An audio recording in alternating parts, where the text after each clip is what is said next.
Bonjour les épicurieux. Imaginez un instant que vous puissiez économiser votre énergie et votre temps en apprenant à reconnaître quelle personne ne mérite pas votre aide, afin de préserver votre bien-être et de vous concentrer sur celle qui vous élève vraiment. Aujourd'hui, vous l'aurez compris, je vous propose 9 conseils essentiels pour identifier et éviter d'aider certains types de personnes qui pourraient freiner votre progression personnelle. Ces conseils vous permettront de garder votre équilibre, de mieux investir votre temps et d'entretenir des relations plus saines. J'espère que vous êtes installés confortablement pour écouter ces conseils qui vont vous faire réfléchir et surtout, restez bien jusqu'au bout, je vous ai gardé le meilleur conseil pour la fin, comme d'habitude. Le premier conseil consiste à repérer la personne qui refuse constamment d'assumer ses responsabilités. Vous connaissez sans doute quelqu'un qui, à chaque erreur ou échec, rejette la faute sur son environnement, sur ses amis ou même sur le destin, sans jamais regarder en lui-même. Par exemple, imaginez un collègue qui, malgré les erreurs répétées, refuse de changer sa méthode et qui à chaque fois se plaint que rien ne va jamais dans son sens. En essayant de l'aider, vous risquez de vous retrouver dans un cycle sans fin, où vos conseils sont systématiquement ignorés. Apprendre à reconnaître ce comportement vous permet donc de détourner votre aide vers ceux qui sont prêts à évoluer et à prendre leur vie en main. En vous éloignant de cette attitude, vous préservez votre énergie et favorisez votre propre progression. Le deuxième conseil nous invite à identifier la personne qui se complaît dans le rôle de victime. Ce type d'individu raconte sans cesse ses malheurs sans jamais chercher à agir pour améliorer la situation.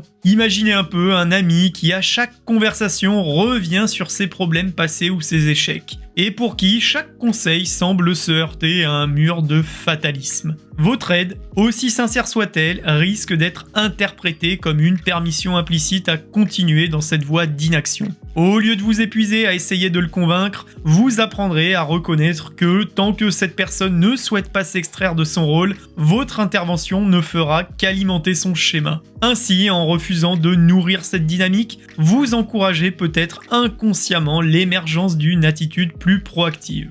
Le troisième conseil porte sur la personne qui ne fait aucun effort pour changer. Il s'agit souvent d'un proche ou d'un collègue qui sollicite votre aide de façon répétée, que ce soit financièrement ou émotionnellement, sans jamais entreprendre aucune démarche pour améliorer sa situation. Par exemple, imaginez quelqu'un qui vous demande constamment des prêts ou des conseils pratiques pour régler ses problèmes, mais qui reste figé dans ses habitudes. En continuant à intervenir, vous risquez de créer une dépendance qui l'empêche d'apprendre et de se débrouiller par lui-même. La clé est donc de reconnaître que parfois votre aide peut être contre-productive en confortant une attitude d'inaction. Vous pouvez alors décider de poser des limites claires, incitant ainsi cette personne à prendre conscience de la nécessité de se prendre en main. Le quatrième conseil consiste à se méfier de ceux qui manipulent les autres pour satisfaire leurs propres besoins. Ce type de personne utilise souvent la flatterie, le chantage affectif ou des mensonges pour obtenir ce qu'elle veut, sans aucun véritable échange humain. Par exemple, vous connaissez, je suis sûr, qui, par des compliments excessifs, vous incite à lui accorder des faveurs, pour ensuite disparaître dès qu'il les a obtenues. En vous rendant compte que vous êtes manipulé, vous pouvez choisir de vous retirer et de ne plus permettre à cette personne d'exploiter votre générosité. Cela vous libère des relations toxiques et vous permet de consacrer votre temps et votre énergie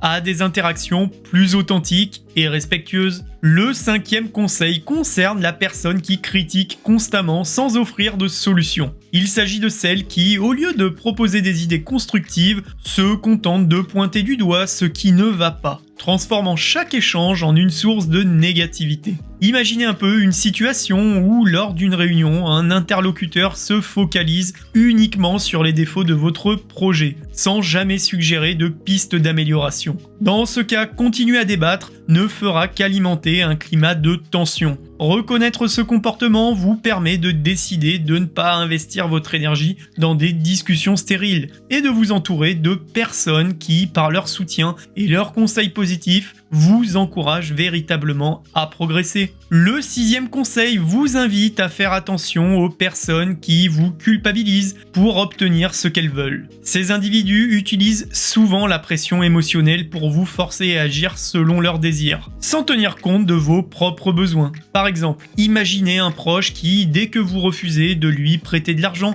ou de consacrer du temps à ses problèmes, vous fait sentir coupable et vous reproche de ne pas être suffisamment attentionné. Cette culpabilisation constante peut finir par vous épuiser et altérer votre estime de vous-même. En identifiant ce comportement, vous apprenez à poser des limites claires et à protéger votre espace personnel, ce qui vous permet de vous concentrer sur des relations plus équilibrées et respectueuses. Le 7e conseil consiste à prendre conscience des personnes qui vous entraînent dans des conflits inutiles. Certaines personnes semblent s'épanouir dans le drame et la dispute, et leur présence ne fait qu'amplifier le stress et l'agitation dans votre vie. Imaginez que vous soyez en réunion avec un collègue qui, à chaque occasion, cherche à déclencher une polémique ou attirer l'attention. Participer à ces conflits vous détourne de vos objectifs personnels et perturbe votre équilibre. En apprenant à reconnaître ces comportements, vous pouvez choisir de rester en dehors de ces dynamiques conflictuelles, en gardant votre calme et en évitant de vous laisser entraîner par des disputes qui ne mènent à rien. Cette distance vous aide à préserver votre paix intérieure et à consacrer votre énergie à ce qui compte vraiment. Le 8e conseil, quant à lui, porte sur les personnes qui vous rabaissent ou vous minimisent constamment. Dans toute relation, il peut y avoir des critiques constructives, mais lorsque quelqu'un ne cesse de vous diminuer, il vous empêche de vous épanouir pleinement. Imaginez chaque fois que vous partagez une réussite ou un projet, cette personne trouve toujours un moyen de souligner vos défauts. Ce comportement peut gravement miner votre confiance en vous et vous faire douter de votre valeur. Apprendre à reconnaître ces comportements négatifs vous permet donc de prendre des mesures pour vous protéger, que ce soit en réduisant ces interactions ou en confrontant les personnes de manière assertive. Et maintenant, je vous pose une question. Alors dites-moi, êtes-vous prêt à réévaluer vos relations pour construire un environnement plus sain et équilibré? Quelles actions allez-vous entreprendre pour protéger votre bien-être et favoriser vos interactions plus authentiques? Laissez-moi vos réflexions en commentaire, je serai curieux de les lire. Et surtout, abonne-toi!